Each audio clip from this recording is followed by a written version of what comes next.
ku lunaku lw'okujaguza ameefuga nga 9 Oktoba, abasawo baavaayo ne bategeeza nga bo olunaku luno bwe lutalina makulu gye bali olw'embeera embi mwe bakolera bepona omusaala ogw'omunyoto.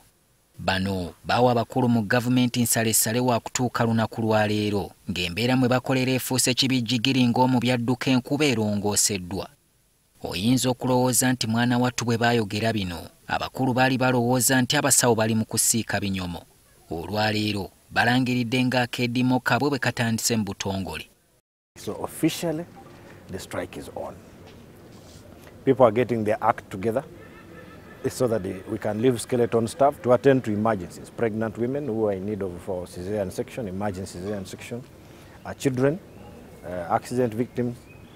Dr. Ekwaro Buku akulira ekibiina ekitaba abasawo ki Uganda Medical Association akyogedde kati nga musezi agula essowaani ti bo bakooye okukolera mu mbeera embi erimu n'amalwaliro obutaba na bikozesebwa ate nga ne bwe batuuka ku akawunta zaabwe nga bataddeyo emisaala obusente bwe basangayo bwalumaggamagga. Naye bwe bwagala abasawo bajje ekiro okukola mulina basasula bulungi, risk allowance, transport allowance, mubawe manyumba kumpi wano. Okay? Basobole okujja. Mbagirawo abasawo bakuŋŋanye mu lukiiko tabamiruka okusalawo eggoye nga bakyegaayaamu ku nsonga abakulu okuva mu gavumenti nga bakulembeddwamu ssaabaminisita Ruhakana Rugunda bagobye bumale okubaako ne bwe bamatiza abasawo obutava ku mirimu. You see, let us not mix two issues. We agreed. We are now, you are on strike, not so. The industrial action is on. We are negotiating, not so.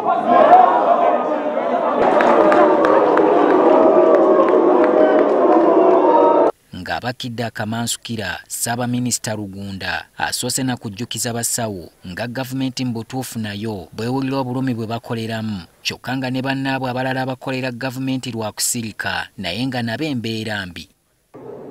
That the case of doctors and health workers is obviously comparing. There is no doubt about that.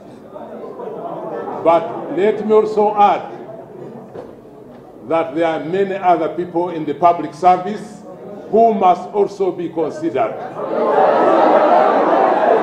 Ono era bategezeezza nga gavumenti bwe yassaawo akakiiko akalungamya ensako n'emisaala gy'abakozi ba gavumenti nga kalina okugumiikirizibwa okutuuka ku nkomerero y'omwezi guno kabigereke buto. This exercise of looking at your terms of service is being handled by a team, and this team is supposed to be making a report to cabinet by the end of this very month. Bakira abasawo bwe bamukuba olube.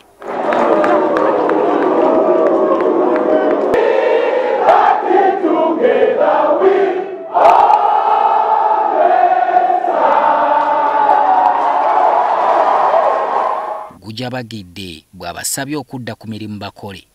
I would advise that the industrial action that has already been called be suspended.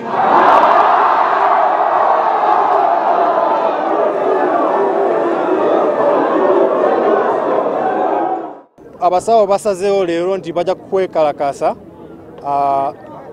paka gavumenti etuukiriza byetaagisibwa. Gye biggweeredde nga tewali kituukiddwako era abasawo bo ssaabaminisita bamutumye ansemu bweti ya nsimbi mmeka ze babongeza era batandika ddi okuzibasasula. Solomon Kaweesa, NTV Akawungeezi.